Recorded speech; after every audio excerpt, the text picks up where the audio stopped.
I really miss my dad. It's been 8 years since he passed away, but I still miss him. I miss him a lot. Now, this past weekend, I was invited to deliver a keynote at a school in Gauteng for the metric farewell function.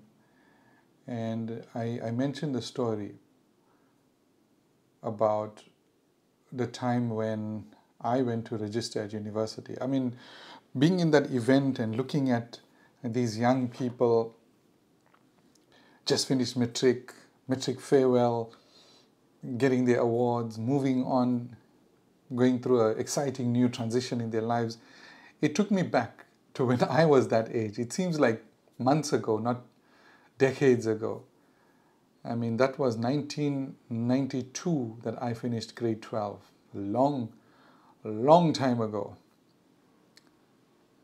I remember I was a naughty kid, all sorts of naughty that you can imagine. But can you imagine my surprise when I was invited to receive an award at our metric award ceremony? Me getting an award. For what? So it turns out I had scored somewhere like, I think in the top 10 in computer science in metric. Boy, oh boy, that was a surprise. Nonetheless, that's the only award I took.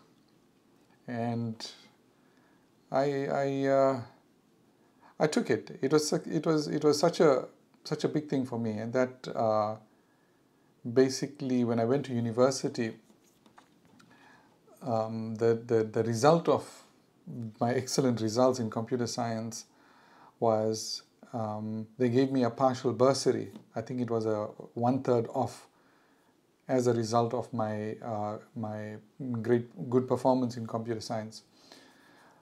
I still remember that day also when I went with my parents, with my mom and dad, to enroll me into university. I think the entrance fee at that time was like 2,600 rands. Peanuts by today's standards. And my dad went to the cashier to pay, and there was this instruction to the cashier that the reg fee is waived. I think there was just a small admin fee, but the reg fee was waived because of my the bursary they were giving me. And I remember my dad being so happy and also a bit relieved. Put the money back in his pocket, smiled, and off we went. It was, I think, about 2 decades later that my dad owned up to me. 2 decades. I must have been approaching 40 at that time. And he, maybe more than 2 decades. I was 18, 28, 38. I think it was like 3 decades later. One day we were sitting around and we were just discussing that day. And he told me something that was truly shocking. He said that money that he took for my registration was all the money he had at that time. The business had taken a serious downturn, and my mom and dad went through some serious financial difficulties. We basically lost everything. Businesses, our home that we had just built but never lived in, everything was gone. Now, I knew there was something like that, but I didn't understand the severity of the problem. Anyways, at that point, they were totally broke, and that was the only money they had. And they were going to spend it on my university registration. They would not deprive me of that, even in the circumstances that they found themselves. Nonetheless, they worked together, my mom and dad. They worked really hard together, and I mean really hard. And they built up again. And within a couple of years, they were on their feet again. Now, there's so much I learned from that. Looking back at that and putting myself in that position, as a father, I'm not sure that I would spend the last money in my pocket on my kids. I hope I'm never ever tested, but I'm not sure I do that. Not that I'm a bad person, but it's just all the more remarkable what my dad was ready to do for me. So nonetheless, at this keynote at the school last week, I mentioned this story just to remind the kids there that you are standing on the shoulders of giants. You are where you are. You have achieved and accomplished what you have because of the efforts and sacrifices of other people, starting with your parents, your school, your teachers, the board, so many others directly and indirectly have contributed to your success. And I ask them to never forget that. To never ever forget that. So I shared the recording of the talk with my mom, and she heard it, she cried, because she remembers that day so well. In fact, we both cried together because we just miss my dad, you know. That kind of heart that he had was just remarkable. But I guess in many cases, that's the kind of thing that parents are happy to do for their kids. Now, I learned a lot from that. I learned a lot from my parents and their behavior and their attitude towards us and how they always provided for us.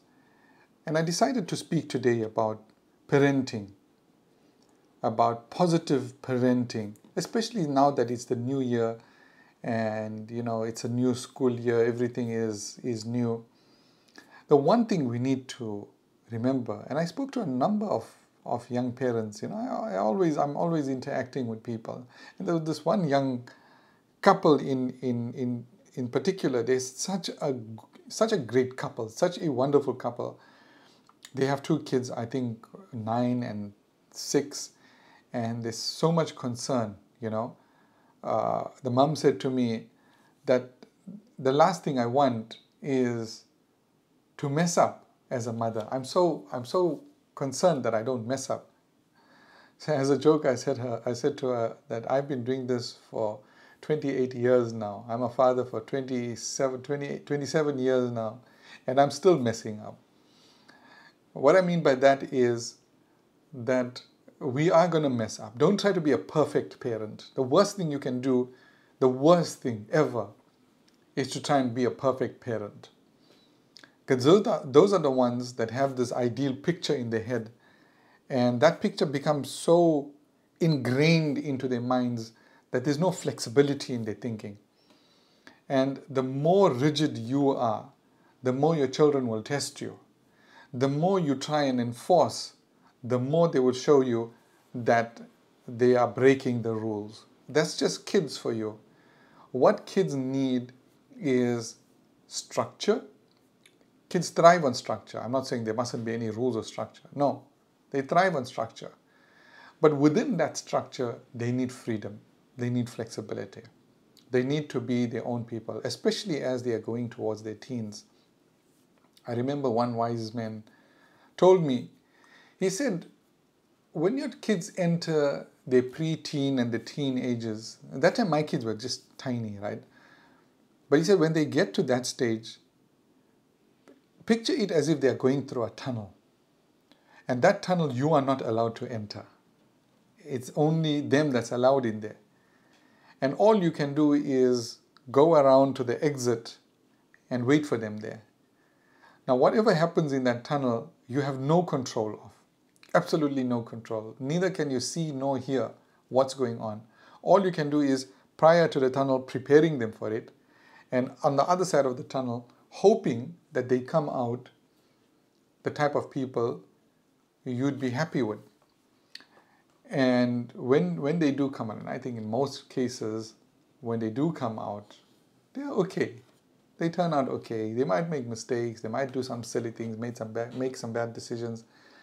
But by and large, I've seen that, there's nothing for parents to really be too concerned about. But when we try to impose on them, when we try to become almost like, like a communist government, like an oppressive, tyrannical government to them, that's when we see them rebelling and doing silly things and doing crazy things. Because we start to judge them, right? Now you might say, well, I'm not judgmental, but really we are judging them according to the picture we've drawn up in our minds. And usually most of the time is to please others, right? To impress others.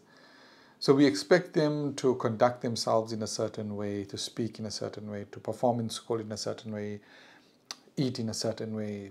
It must be, everything must be perfect. And that's a prison. For a child, that's a prison. And it makes you a tyrant, a monster. And when our children treat us like that, sometimes then we must really sit and think, why? Why is my child treating me like that? What am I doing that is warranting that kind of treatment? The other thing is that when they are in a home that is full of rules and full of judgment, then you'll see those kids are always looking for an escape. Either an escape out of home with friends or an escape in their rooms with their gadgets and devices. It's natural, because when you are in an environment where everyone is always judging you, where you are never good enough, where you are always being told do this or do that or do it in this way or that way, you want to run from that environment. I mean, think about a work situation where you got a micromanager that never seems to be happy with what you do. It just never leaves you to live your life and do what you need to do. You'd leave that job. If you stayed, you'd be miserable. So without realizing, sometimes out of pure love and affection, we keep our children miserable all the time. In my home growing up, my dad was, he had his rules. He had his rules, and God forbid we broke those rules. But they weren't oppressive rules. We had our freedom. We would hang out with friends. Come Saturday night, we would go out. When holidays would come, I would be allowed to go visit my cousins, stay with my cousins out in Durban. We were in a small town and my cousins were in a big city. There was the freedom, but do not break the rules, because then there will be consequences. And I'll give you an example. The one night my cousins and I went out and we just got caught up in the moment and we were having so much of fun with our friends. We didn't realize that we had passed curfew. Curfew was 11 o'clock. And we came home at 2 in the morning. That was my dad's sister's house. She's late now too. So 2 in the morning, we thought we'll creep into the house without her knowing. I don't even know how she knows we came in. We were so super silent, closed the door and just turned around and there she was standing. Needless to say, the next day my dad was there to pick me up. Unacceptable behavior, son. Why did you go so late? Why didn't you tell anybody that you were going to be late? All the usual stuff. So my dad was very accepting, never judged us, and we felt happy being home. Home was our chill place. It was a place where we were constantly, we were really happy to be there, not looking for every excuse to run. And I think that's what children need. They need acceptance more than anything else from their parents. Yes, there are things that you wish they could do better. There are things that your brother's children or your sister's children or your neighbor's children or your community kids are doing that your kids are not doing. Live with it. Deal with it. Don't try to live through them again. What you didn't achieve, don't try to get them to achieve. That's a disaster. That's a double disaster. Because you are you're fantasizing about your own ineptitudes actually becoming rectified through them. That's not right. You are a human being. You had your time. You had your choices. What you did was your decisions. Now what they're going to do is their decisions. Let them live by that. Don't try to control them. That's the right, perfect way to lose them. So what are the things that I learned from my parents? The one thing is reflection. there was always reflection. No matter how badly we messed up, my dad would always tell us, and there was a saying, he put it nicely, I can't remember the exact words, that whatever happened in the past, forget it, but don't forget why that happened. In other words, don't forget the lesson. So always reflect, constantly reflect. At night before you sleep, reflect. The end of the month, you reflect on the month. A new year comes, you reflect on the past year. What did you do, and how can you do better this year? And that's where I got that slogan that I live by. It's called Better Every Day. My dad never, ever compared us to other kids. Ever. We were always taught to outdo ourselves every day, to just be better every day. My parents weren't competitive.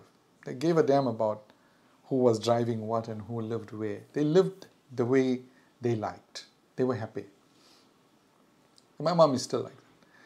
So that's the one thing. Reflect and try and be better every day. Second thing is set positive intentions, like I was saying. Better every day. Third one, I got my notes here. Cultivate a positive environment. And my parents lived it. They didn't just tell us that, they lived it. When there's financial difficulties, think about a scenario where you're losing your businesses, you're losing your income, you're losing your home, losing everything, falling apart. So many couples go through a strain in their relationships at that time. You get these arguments, you get these blame shifting, you get these issues. And it happened to me in my marriage also. There were times when we went through tough times, and we kind of turned on each other, as a lot of couples do. That's the norm. But my parents know, at that point in their lives, they got closer to each other than ever before. And they really dug themselves out of it. And that left me with a lasting impression for the rest of my life, in my business, in my personal life, in my parenting, in everything I do. It is up to you. It's up to you. And my mom always said that. Shake your hands and legs. It's up to you. Make sure that you don't blame anybody for the damn predicament you are in. Dig yourself out. She's still like that. The next one is strengthen the parent-child relationship. And the best way to do that is just give them yourself. Be there always for them. My dad was always there for us, no matter what. And we always went out together. We did fun things together. Not as much as I would have liked, but we were always doing things. We went on holidays, we went on trips, we went fishing together. I asked one of my old uncles who's got some excellent kids. He's got 3 sons. They're all like really good kids. Well, they're not kids anymore. They're grandparents now. My uncle's kids. I asked him, Uncle, how did you bring up your kids so well, your boys? How did you bring them? I got 3 boys also. And in his own simple way, he said, take them fishing. I didn't understand at that time, but later on it dawned on me what he was trying to say was spend quality time with them. So strengthen those relationships. The next one is teach them, don't just show them positivity, but in their lives, teach them positivity. They are going to be tested. They are going to make mistakes. They are going to fall apart. Don't exceed them in regretting what happened. I have this one aunt. Her son was terrified of getting hurt, not because of getting hurt, but because of how his mother would overreact. She would freak out. Yeah, he got hurt. So, even if he did get hurt, and one time he did get hurt quite badly, he wrapped it up and left it like that. And that, what happens to a wound that's untreated. All because he was scared of his mom. So don't fall into that. The other one is embrace patience and flexibility. Patience, especially with them. Show them what patience is like. Never mind they made a mistake. Never mind they did, they did something naughty. Just be patient with them. And that will hurt more than all the swearing and shouting and punishment you could give them. Just your patience, your calm patience. And that was my dad. My God, why? If only he had beat me up in certain points in his life. But all he did was, he'd just look at me disappointed and say, son, you mustn't do things like that, right? That was the worst punishment ever, right? The other one is encourage them to be independent. This is the trouble with kids these days. They are just too damn needy. They can't do anything on their own. They say they don't like helicopter parents, but maybe they just like those helicopter parents. Those kids in the playground. Mom, Dad, look at me. Does a tumble. Mom, Dad, look at me. Does another tumble. Unfortunately, many people just don't outgrow that. And they don't know how to be independent, how to do things themselves.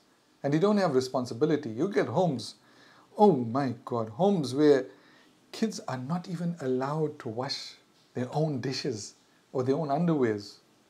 Everything is done for them. What is that? Just what the heck is that? What kind of behavior is that? What kind of people, what kind of human beings are those going to be? Eat, chuck it, move on, somebody else will clean up. That's nasty. I've been to homes like that. I've been to homes where the maid needs to do everything. Brats don't do anything for themselves. I don't care how rich you are, how many maids you can afford. When you get your kids to do chores, mundane chores like washing dishes, washing their own underwear, cleaning toilets, you're not doing it because you want to be cruel to them. You're doing it because you want to be kind to them. You're doing it because you want to teach them good manners and good habits. Teach them to cook their own food. Don't be there always to pick up after them and cook for them and clean for them. It's a nasty thing. It's a nasty thing. It's a terrible thing. I wish there was some governmental laws against things like that. I wish there was a police against things like that. And finally, emotional intelligence. This is something I find lacking in the workforce. For the smallest reasons, people get upset. They take things personally. They get worked up. They take criticism, work criticism personally, like a personal attack. They attach themselves to things they shouldn't be attached to. They attach meaning to their sports teams. Some people at work, you just go and tell them, this team is a terrible team, and they get upset. There's no self-worth. They haven't attached themselves to their own, they haven't attached any intrinsic internal value to themselves. So their value is attached to something else. Sports team, fashion wear, religion, whatever. It's not meant to be like that. You're supposed to value yourself as the person that you are. Of course, aspire to be better all the time. So emotional intelligence, if you want to know what it is, look it up. It's basically how to apply the right emotions at the right time, in the right circumstances. There are times to be angry. There are times to be happy. There are times to be chill. Sometimes, you are intimidated while you're driving. Somebody cuts you off.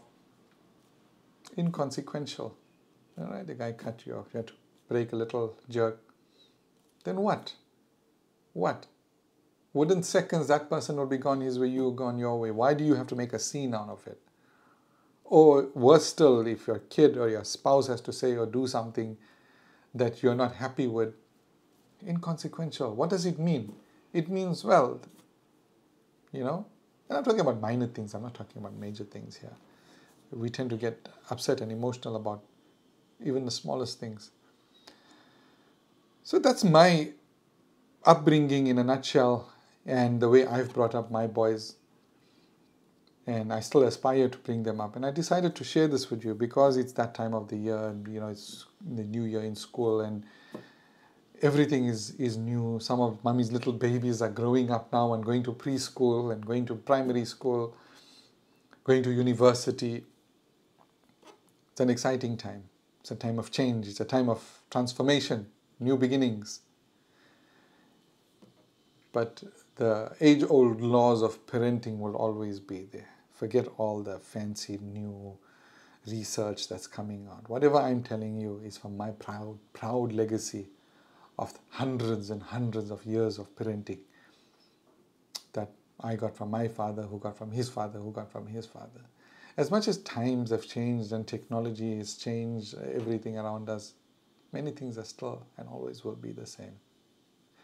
With those few words, I will conclude here and hope to catch you the next time. Bye-bye.